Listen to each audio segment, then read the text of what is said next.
Donc, bienvenue sur Ubuntu Café. Bienvenue au café. Je dis, ce soir, édité. Moi aussi, j'ai du thé ce soir. Pas de café aujourd'hui. Non. Mais je ne pense pas que notre invité a quelque chose à boire. Il Faut que je le présente. Je vais nous montrer ça tout à l'heure. Faut que je le présente. C'est M. Isiaka Bara.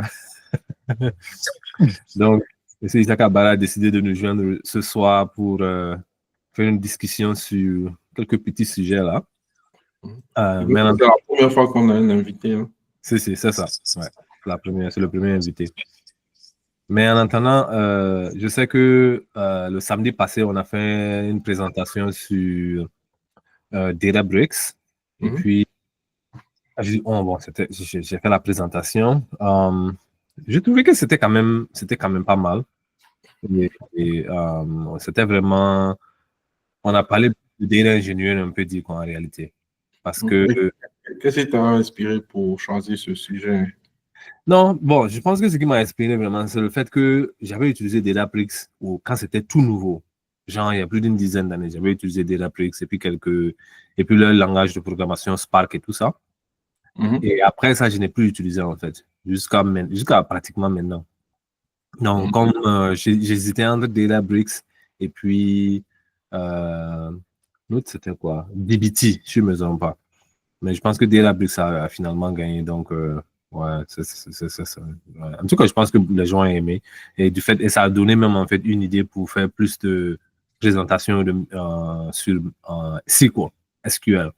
Voilà. C'est qu'en général, les sujets qui intéressent vraiment les gens, j'arrive à détecter ça par le nombre de personnes qui sont enregistrées pour participer au meeting et puis aussi qui restent jusqu'à la fin pour faire une petite discussion de tout et de rien après la présentation.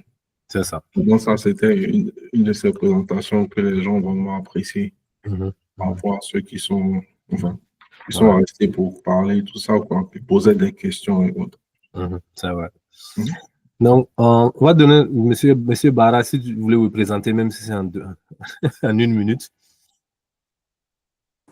Bon, comme je l'ai dit, moi, bon, je me nomme Isiaka Bara et ma première fois de joindre Ubuntu Code Café le lundi dans la discussion. Et l'une des raisons pour laquelle j'ai joint, c'est parce que, bon, on avait commencé la discussion avec Aziz et autres du tout, et il m'a dit d'attendre. On peut en discuter ici et autres du tout. Donc, je me disais que ça c'est pas mal. Au lieu de discuter en dehors des trucs, il faut en profiter pour insérer ça au moins et puis faire de ça un digital learning en même temps. Donc, c'est la raison pour laquelle, bon, j'ai dit, bon, ok, je vais joindre malgré tout ce bruit autour de moi, là. Tu veux nous dire un peu ton background, genre? Bon, j'ai commencé avec cybersecurity et j'ai été pris en tant que cybersecurity guy et j'ai fait malware analyst et aussi, truc comme on appelle, je fais l'architecture du réseau de ma compagnie et chaque fois qu'on m'envoie par exemple, s'il y a un serveur qui a besoin d'être déployé quelque part et personne ne doit toucher, c'est moi qui crée le highway et l'autoroute pour ne pas que d'autres personnes touchent dans la compagnie, de sorte que ceux qui ont besoin de ce serveur-là puissent avoir accès et ceux qui n'ont pas besoin, ils n'ont pas accès. Et bon, c'est mon boulot qui est là, quoi, pour l'instant. Mais étant là-bas, on me fait faire certains boulots, genre comme les logiciels et autres de tout, ce qui ne me plaît pas beaucoup, mais je suis obligé de faire avec. Ok. Donc, tu peux rappeler à l'audience quand est-ce que tu as rejoint le Ubuntu Tech High Group? Quand est-ce que j'ai rejoint Ubuntu? Oui, notre groupe. Bon, pour la discussion de lundi, c'est aujourd'hui, j'ai joint Ubuntu, mais la première fois que il y a longtemps, je ne me rappelle pas pour l'instant, mais avec le temps, Ça fait au moins 2 ans, non? Ça vaut presque 2 ans. Ça fait presque 2 ans. Ça fait presque 2 ans, je crois. Seulement que bon, j'ai pas toujours été présent à cause du fait que non, j'ai d'autres choses à faire en même temps. Mais de temps en temps, je préfère venir, tu vois, écouter et puis donner aussi ce que j'ai appris, ce que les autres ont appris. Je préfère aussi prendre ça aussi. Ouais. Et pour terminer, il ne faut pas oublier, je voulais ajouter aussi que Issaka joue à la bourse, c'est-à-dire Issaka est un trader, c'est-à-dire il aime vraiment tout ce qui est la bourse, il achète les stocks, il fait l'option trading, donc il a quand même une expertise sur le marché. Et c'est l'une des raisons pour laquelle aussi je l'ai invité aujourd'hui, parce que aujourd'hui, le sujet de conversation, c'est DeepSeek.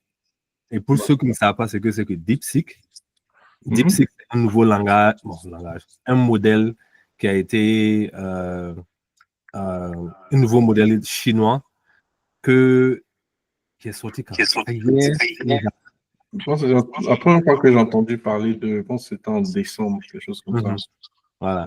Donc, qui est venu bouleverser, on peut dire, l'écosystème IA actuellement. Parce que si on veut voir aujourd'hui, les grands joueurs en fait de l'IA, c'est quoi? Il y a Anthropic, il y a, on peut dire OpenAI, on peut dire Gemini. XAI, non? Il y a Google, Llama. Gemini. Il y a Meta, Llama. De Meta, ouais. Voilà, Llama de Meta. Mais, et l'argument que toutes ces entreprises nous ont donné dans les 2-3 dernières années, c'est que pour train ou entraîner un modèle, pour créer un modèle qu'on voit aujourd'hui, que ce soit ChatGPT, que ce soit Gemini, que ce soit Llama, ça coûte des millions et des millions de dollars. Sinon, des milliards de dollars. Milliards de dollars. Voilà. Et puis non seulement ça, mais c'est un peu comme on dit ça en français, spearheaded.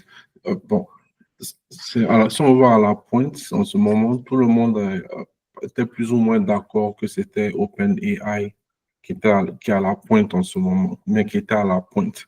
Tu vois? Donc, quand OpenAI fait des déclarations comme quoi ils sont en partenariat avec Microsoft et puis plein de grands dans l'industrie, ils font qu'acheter des GPU qui permettent de faire marcher leur modèle.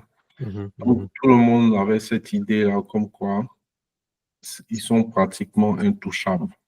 Parce qu'il n'y a pas assez de GPU sur le marché, même pour commencer. Donc, ils étaient tellement en avance que c'est un peu comme s'ils avaient le monopole des GPU à leur disposition pour faire tout ce qu'ils ont fait jusqu'à présent.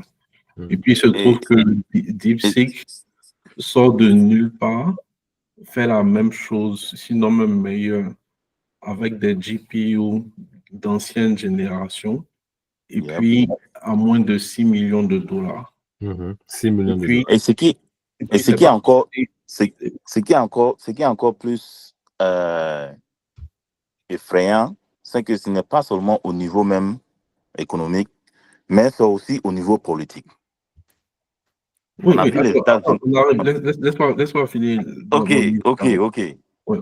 Donc, ils font tout ça à moins de 6 millions de dollars. Et puis en plus, ce n'est pas tout juste pour être plus ou moins au niveau des modèles qu'on connaît déjà, comme les modèles de Anthropic, le nouveau modèle de Google, etc., etc. Ils font directement la concurrence avec la dernière génération de modèles de OpenAI. Tu vois, la génération O1, O3, etc. Et puis, ils arrivent même à battre cette dernière génération de modèles dans plusieurs catégories. Donc, ça fait que du jour au lendemain, juste pour placer le décor, quoi, et puis comme ça, on va voir la transition avec le côté économique. Donc, ça fait que du jour au lendemain, tout le monde pensait qu'il fallait avoir un monopole sur les GPU, ce qui n'est pas le cas. Donc, premier impact, il y a une seule compagnie dans le monde qui a aussi le monopole de la production de GPU qui s'appelle NVIDIA. Donc, premier impact, c'est eux. Ça veut dire que si c'est possible de faire avec moins de ressources, genre en hardware, de produire quelque chose de meilleur que ce qui était considéré comme la pointe, donc les investisseurs peuvent avoir cette idée de peut-être que le futur ne se trouve pas dans dans le monopole de hardware. Maintenant, il y a aussi toutes ces autres compagnies qui sont en partenariat avec OpenAI ou bien qui font la concurrence directe, qui essaient de répliquer le schéma de OpenAI. Donc, il y a des compagnies comme Microsoft qui ont leur cloud où les gens peuvent faire marcher les modèles de OpenAI dessus. Il y a les Amazon qui sont en partenariat avec la concurrence comme Anthropic ou sur AWS, tu peux lancer ton modèle de Claude de Anthropic, etc., etc. Tout cela, c'est un peu comme si ça vient leur couper l'herbe sous les pieds. Et ils ont rendu le modèle de DeepSeek un truc open source. Bon, open source, pas open source dans le sens du code qu'ils ont écrit, mais open source dans le sens de trucs, comment on appelle ça, les paramètres du modèle. Voilà, pour que les gens puissent tout simplement télécharger ça et puis faire marcher ça soit sur leur ordinateur ou bien sur leur propre serveur. Donc, ce que les gens offrent pour plus de $200 en mensualité, ils ont maintenant accès à meilleur et gratuit. Et gratuit. Et il faut, pour un peu mettre encore plus de contexte, donc GPU, il faut savoir que GPU, Graphical Processing Unit, c'est ce que l'ordinateur en fait utilise pour faire les calculs intenses pour pouvoir créer en fait les modèles là en fait. Et ces GPU là, ce sont des cartes graphiques en fait. Nvidia, qui est une compagnie qui existe depuis plus de 30 ans, qui fabriquait ça pour les jeux vidéo en fait. Et que récemment, ils ont trouvé un moyen de pouvoir faire ça pour pouvoir faire le travail que les modèles ont besoin pour pouvoir être créés, quoi. Donc, c'est pour juste un peu mettre le contexte sur ça. Oui, parce que la différence, pourquoi les GPU sont importants, c'est que la différence avec les CPU font des calculs sur des valeurs, j'en vois, ponctuelles.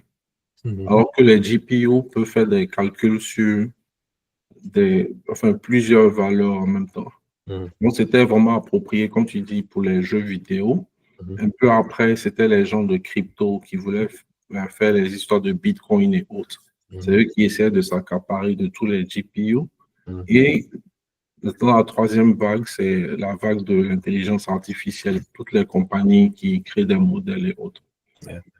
Donc, ici, selon toi, pourquoi est-ce que aujourd'hui, des compagnies comme dans le secteur de tech, ils ont vu quand même non seulement d'abord Nvidia, le prix de Nvidia a perdu près de 300 milliards, si je ne me trompe pas, 300 billions.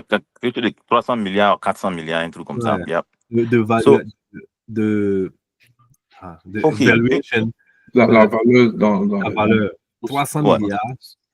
Et ils sont tombés de, c'est pas au moins de 15-17%, quelque chose comme ça en une journée. D'autres compagnies encore sont tombées aussi. Donc, Jean, qu'est-ce que tu en penses? Jean, tu peux nous dire pourquoi est-ce que ça s'est passé?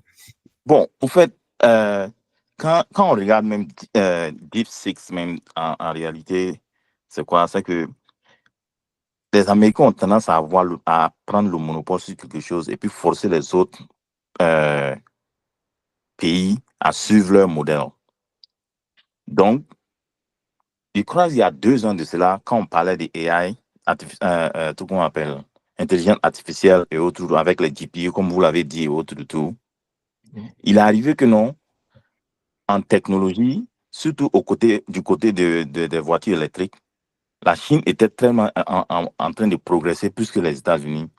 Donc, politiquement parlant, les Américains ont vu que non, il faut qu'ils mettent un pause à cette, comment on appelle, envergure des technologies au niveau de la Chine. Parce qu'ils ne veulent pas que la Chine soit au-dessus d'eux. Parce qu'eux-mêmes, ils ont créé quelque chose et puis quelqu'un d'autre va être au-dessus d'eux.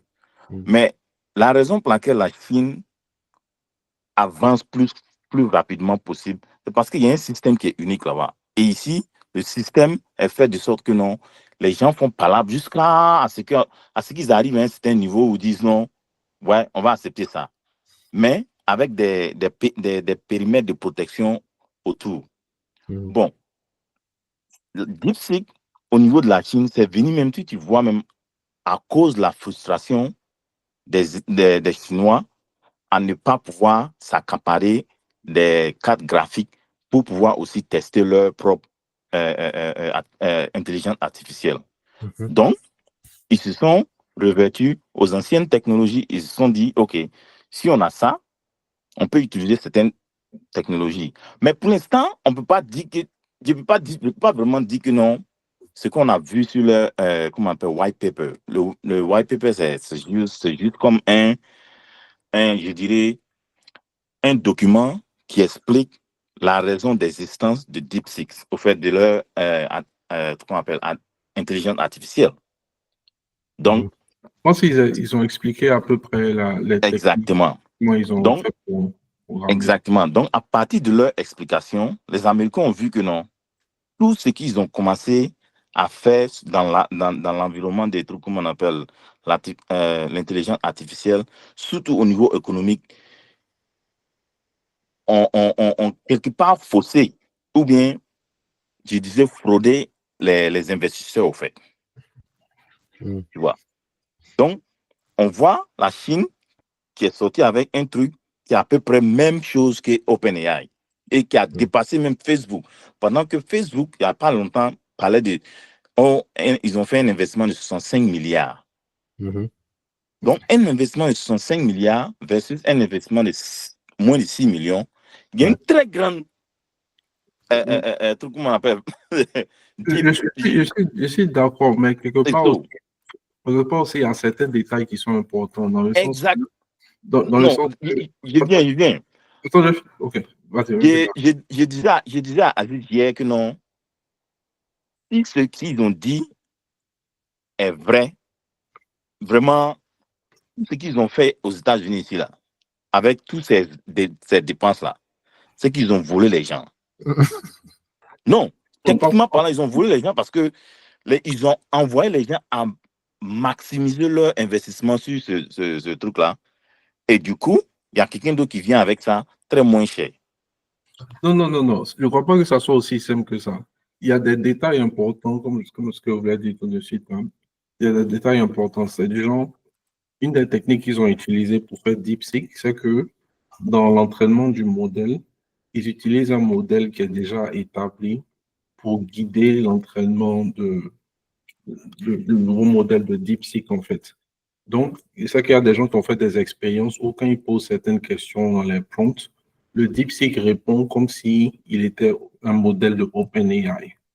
Parce qu'ils ont utilisé OpenAI pour aider à entraîner DeepSeek. Tu vois, c'est pas comme ils ont tout simplement inventé ça à 100%. Ouais. Mais quand tu regardes ça, il a fallu que OpenAI existe avec ces modèles qui sont accessibles pour qu'ils puissent eux-mêmes créer quelque chose comme DeepSeek. OK. Donc, dans ce cas-là, on a ce qu'on appelle, c'est ce que je disais hier, je dis, soit ils ont quelque part, comme je le dis, copy and paste. Non, parce que le truc, c'est quoi? Ne serait-ce que faire sortir ce DeepSeek, je crois, hier, nous, les gens en parlaient de ça beaucoup, et ça fait tomber le marché. Pourquoi? Parce que la raison pour laquelle le marché est tombé simplement, c'est parce qu'ils ont fait ça, ils ont dit qu'ils ont fait ça en 3 mois, au moins c'est 4 mois, et ils ont dépensé moins de 6 millions dans ça. N'est-ce pas? Mais quand moi j'entends ça, pareil. Quand moi j'entends ça, par exemple, en tant qu'investisseur, et que je pense que non, j'ai des stocks de Nvidia, tout ce qui vient de ma tête, c'est j'ai été burné quelque part. Non. Même si je ne sais pas, attends, même si je veux ne pas croire aux Chinois, parce que je sais que souvent, ils font des trucs, eux, c'est une économie fermée, au fait, chez eux là-bas.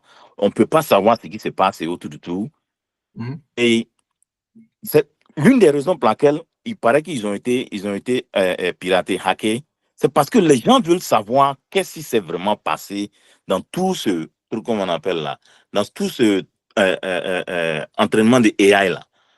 Ils veulent savoir si c'est vrai, si les gens, si en Chine là-bas, les gens disent la vérité ou pas. Ouais. Parce que ça. Bon, attends, est-ce qu'on peut rebondir un peu sur ce que tu dis? Sinon, je vais mettre le contexte vite, quoi. Vite, et puis vous allez rebondir. N'oublions pas que les États-Unis ont interdit l'exportation des GPU en Chine. En Chine. Pourquoi? Pour les freiner dans leur avancée, on peut dire, sur l'IA. Donc, ça, c'est quand même assez important. Tu vois, non? Ça, c'est un. Et de deux, le fait que malgré le fait, même si l'exportation n'a pas été interdite, apparemment, j'ai écouté une autre vidéo, un gars qui disait que malgré tout ça, ils ont 50 000 GPU, mais pas de dernière génération, mais d'une génération avant. Voilà, qu'ils en sont. Maintenant, comment ils ont fait pour avoir ça? Voilà, donc c'est ce concept-là que je voulais ajouter. Quoi. Voilà. Au fait. Attends, j'ai rebondi d'abord. Ce que je veux dire, c'est qu'en fait, je ne crois pas que OpenAI et tous ses partenaires, tout ça, là, aient dupé les gens. Je ne crois pas aussi que le futur de AI va se faire pratiquement sans GPU. Je pense que le problème en particulier, c'était quoi? On a vu la progression. Il y a eu les GPT-2, GPT 3.5, 4.0, etc. OK? Donc maintenant, tout le monde se posait la question, quelles seront les nouvelles versions des modèles? C'est quoi l'évolution à partir de GPT-4o? Donc c'est là qu'on a commencé à avoir toute la série de O1 et autres. Mais dans leur approche, ils ont toujours maintenu cette approche-là de ça va sûrement être un truc cher. Donc, parce qu'il y aura besoin de beaucoup de ressources en hardware, des GPU et autres, pour pouvoir passer au niveau d'après. Maintenant, ce que les gens de DeepSeek ont fait de la compagnie chinoise, c'est que ils ont tout juste démontré que pour faire la progression, genre la nouvelle version d'un modèle, on n'a pas forcément besoin de plus de ressources. La manière d'approcher le problème ou bien la manière d'entraîner le modèle, tout ça, peut être améliorée pour ne pas consommer forcément plus de ressources. Si on met ça en perspective, même s'ils ont entraîné ça pour 6 millions de dollars, il y a une différence quand on parle des modèles de AI. Il y a la première phase qui est d'entraîner le modèle et la deuxième phase, c'est d'exécuter le modèle pour pouvoir tirer des résultats selon les différents cas de figure. Pour exécuter les modèles, pour avoir des résultats, on a quand même besoin de GPU. S'il y a seulement 1000 personnes qui utilisent leur service, ils n'auront pas besoin de beaucoup de GPU, par exemple. Mais si demain, ça devient populaire, aussi populaire que OpenAI est populaire aujourd'hui, ils auront pratiquement, je suis presque sûr qu'ils auront le même besoin en termes de GPU, juste pour pouvoir servir la demande. La demande. Yeah. C'est juste que en particulier la partie pour améliorer le modèle, il y a une manière plus rapide, moins chère qui peut être exploitée. Je pense que c'est ça qui est long, quoi. Ouais. Non, mais tu as raison quand tu dis ça, mais les gens ne voient pas le côté dont tu parles là. Mais tu sais, c'est à cause de ça que je me frottais les mains aujourd'hui. Parce que tout le monde... Les gens ne voient pas ce côté dont tu parles là. Les gens voient simplement, oh, voilà le framework. Le framework dit, OK, 6 millions en 3 mois, voilà. Tout est prêt. Et tout. Donc, automatiquement, les gens se disent, OK, on a eu investi des milliards. Qu'est-ce qu'ils ont fait de ces milliards-là? Tu comprends, non? Oui, mais... Donc, au fait, le problème ici, c'est quoi? C'est comment mettre un prix au processus d'entraînement de l'AI là versus le temps. Tu comprends, non? Oui, je comprends, mais je veux dire que les GPU en tant que tel, là, ces GPU-là ne sont pas seulement utilisés que pour l'entraînement. Il y a aussi servi la demande. Ouais. Si tu n'as pas assez de GPU pour servir la demande, bon, les gens ne peuvent pas utiliser ton service, ils ne vont pas te payer. C'est pas vrai. Les GPU sont parce que ce que tu dis de suite là même là, quand Aziz, tu te rappelles quand je t'ai dit non, il paraît qu'ils ont été hackés. Maintenant là-haut, comme ce qu'il vient de dire là, on n'a pas entendu dans plusieurs outlets qu'ils ont été hackés. Ils ne nous ont pas dit aussi qu'ils ont été hackés. Mais même s'ils n'ont pas été hackés, ça peut être peut-être ce que tu as dit là. Le nombre de personnes qui ont voulu essayer d'utiliser, ça overrun leur serveur. C'est ça. Et ils sont venus dire qu'ils ont été hackés. Donc, il y a beaucoup de vérités qui ne sont pas dites derrière. Mais en même temps, on connaît la Chine, hein, on ne connaît rien de ce qui se passe là-bas. Mais quand ils disent leurs choses, ça affecte pas seulement que les États-Unis, hein, mais le monde global, au fait. Parce qu'ils sont en train de faire leur technologie ouverte à tout le monde entier. Tu comprends, non? Parce qu'il faut voir aussi, si tu regardes, par exemple, j'ai retrouvé un ancien tweet, j'avais partagé ça avec la communauté. Si tu regardes le modèle de DeepSeek qu'ils ont rendu disponible, ce n'est même pas un de leurs projets majeurs, cette compagnie DeepSeek. C'est quelque chose qu'ils ont fait comme ça à côté, comme une petite expérience. Ouais, les week-ends, tout ça. Voilà, c'était pas vraiment leur intention de dire, ah, il y a OpenAI qui existe en Amérique, on va leur faire la concurrence. Non. C'est une compagnie, je pense que ce sont des comptes, ils font les histoires de stock market et autres. Ils développent des modèles pour ça. Donc ça, c'était juste un projet à côté, qu'ils ont juste fait une expérience et puis il se trouve que ça a marché. Tu vois? Donc, est-ce qu'ils vont vraiment poursuivre cette route-là pour faire des améliorations? On ne sait pas. Mais ça a eu des répercussions quand même assez graves sur le marché. C'est ça qui est quand même assez intéressant. Exactement. Parce que la réalité aussi, quand il y a une nouvelle technologie qui a le potentiel de vraiment changer les choses, il y a beaucoup d'investisseurs qui font tout simplement de trucs. Je ne sais pas si c'est français, mais ils font de la spéculation. Tu vois, ils essaient de, comment on appelle ça, faire le buzz au maximum. Comme ça, quand la compagnie en question qui a cette technologie-là s'en va, devient publique sur la bourse des valeurs, tous les plus petits investisseurs vont venir mettre leur argent et puis eux, ils vont cash out, ils vont vendre leur part. Au fait, ils veulent être les premiers sur la chose. Au fait. Voilà. Comme ce que Microsoft a fait avec OpenAI. Justement, parce que quand tu entends la plupart des gens parler de AI, surtout qui sont un peu portés sur business et autres, ils font des conclusions, ils tirent des conclusions faciles. Ouais. Mais c'est ça. Il y aura une expérience, on va dire le AI a pu programmer quelque chose. Ah, l'industrie de IT va disparaître, ils seront remplacés par AI. Au fait, parce que c'est AI qui va les programmer pour qu'ils remplacent les autres. Au fait, dans ce cas-là, il ne faut pas trop les blâmer parce que quand ils font les spéculations, ils font en fonction d'un prix. En fait, ils font en fonction du prix du futur, puisque eux-mêmes, ils ne connaissent même pas l'estimation du truc, comment on appelle, l'estimation du processus. Ils ne connaissent même pas, c'est-à-dire, il n'y a pas un baromètre pour mesurer, OK, voilà, c'est ce prix-là qu'on doit mesurer cela. Ils font le prix du futur, de sorte que non, même si la compagnie a une petite avancée, il faut vendre ça dans le futur pour se faire du profit et puis maintenant faire avancer la compagnie. Tu comprends, non? Non, mais en général, ils ne font pas ça. Parce que récemment, on avait vu ça avec les histoires de crypto puis NFT. Ils font du bruit, mais les gens les plus vocaux, là, en fait, ils ont l'intention de vendre très vite. Donc, le temps que la masse populaire décide de rentrer, eux, ils sont déjà en train de vendre. Et puis, quand ça crash, c'est les mêmes qui vont venir bavarder pour dire, ah, mais ils auraient dû faire attention, qu'on n'investit pas comme ça, blablabla. Je pense que c'était à peu près la même chose. Et puis, le coup de DeepSeek de la Chine les a, en fait, si on voit, comme on dit en Côte d'Ivoire, ils ont mis du sable dans leur checker un peu. C'est pas faux, c'est pas vraiment faux. Ils ont vraiment mis du sable dans leur checker. Et moi-même, j'ai dit à un coworker, je lui ai demandé, il dit, mais qu'est-ce qu'il en pense? Il dit, lui, il ne va jamais utiliser AI. Tu comprends, non? Ouais. Bon, OK.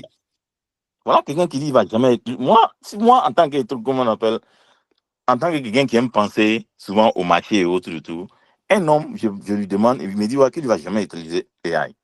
Je lui dis, mais pourquoi? Il dit, parce que lui n'a pas besoin de dépenser son argent pour aller faire des recherches, qu'il a derrière Google. Mais Google même est en train d'intégrer Gemini, donc il va utiliser AI qui le veut. Donc. Exactement. Exactement. Et c'est ce qui il a envoyé l'idée de truc, comme on appelle son PlayStation. Il a 1, 2, 3, 4, 5. Et je lui ai dit, il dit, mais pourquoi tu n'es pas resté sur 1? Et puis tu as jusqu'à 5. Il dit, parce qu'il n'a pas envie de faire souscription.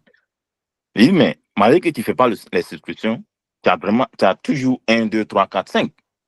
Donc, quelque part, souscription là est baking. Qui est à ce petit niveau seulement d'être amené à payer le jeu online pour jouer. Au fait, de nos jours, c'est très difficile de mettre un prix à la technologie. C'est très difficile. Parce que les gens ont spéculé, les gens ont fait des spéculations depuis le temps d'Internet. Et jusqu'à présent, on ne s'est jamais arrêté un jour pour dire, OK, stop.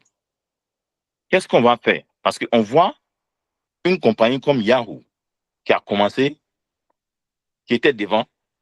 Aujourd'hui, cette compagnie-là a disparu. C'est parce qu'on ne s'est jamais assis pour dire, voilà, si tu es une compagnie qui fait email seulement, voilà combien la compagnie est worth. Si c'est AI seulement, voilà combien la compagnie est worth. Comme tu l'as dit là, que tout est basé sur la spéculation. C'est vrai. Mais en même temps, la technologie a besoin de se projeter dans le futur au niveau du prix pour pouvoir faire avancer même la compagnie. Est-ce que tu comprends de quoi il parle? Oui, si toi, tu as commencé une compagnie de AI actuellement, tu vas montrer les prototypes et c'est sur ce prototype-là qu'on va avancer pour que les gens te payent pour nourrir la compagnie à avancer. Est-ce que tu comprends? Je comprends, mais tu dis que tu fais le stock market, non? On voit ça aussi. Avant, j'utilisais le truc TD Ameritrade, ils ont leur graphe. Là. Bon, je n'ai pas rentré trop dans les détails, mais par exemple, c'est possible de voir quand il y a un stock où les gens font trop de spéculation. On peut le mesurer. Donc, quand ça dépasse un certain threshold, un certain niveau, on commence à dire que le stock a été, ils ont trop surestimé en fait la valeur du stock, ça existe. Les gens vont toujours faire de la spéculation, mais en général, pour que le truc, la valeur reste assez stable, il faut que ça soit dans certaines limites. Mais quand les gens commencent à dépasser et faire des surestimations de 200-300%, bon, c'est une question de temps avant que ça retombe au vrai prix en fait. Mais tu ne penses pas que c'est un peu Attends. Tu ne penses pas que c'est un peu hypocrite de la part de ceux même qui sont dans la technologie de sortir parler de la chose au lieu de laisser comment on appelle là, les marketeurs là. C'est pas eux qui sont en train de faire le truc, qui sont en train de faire le buzz. Ce sont les gens qui voient leur intérêt. Par exemple, la plupart des investisseurs, ils font même pas de technologie pour commencer. Mais comme je dis, hein, le fait qu'ils ne comprennent pas forcément toutes les nuances de la technologie, ils font des conclusions faciles. Si telle chose fait tant, ça veut dire qu'on s'en va sur Mars demain. Si telle chose fait tant, c'est que le monde entier a travaillé et puis il y aura un truc, un salaire universel résiduel pour tout le monde. Tu vois, ils tirent des conclusions comme ça, tu vois.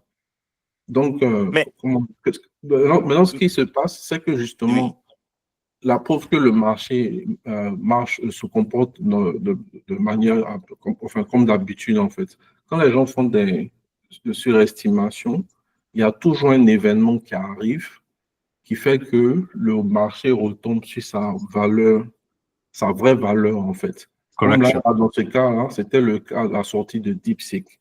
Les gens se sont rendus compte que, OK, ils font trop de la surenchère, il y aura, comment on appelle ça, un monopole de ceci, ça va remplacer tel travailleur et autres. Ils sont revenus un peu plus à la réalité. Ouais. OK.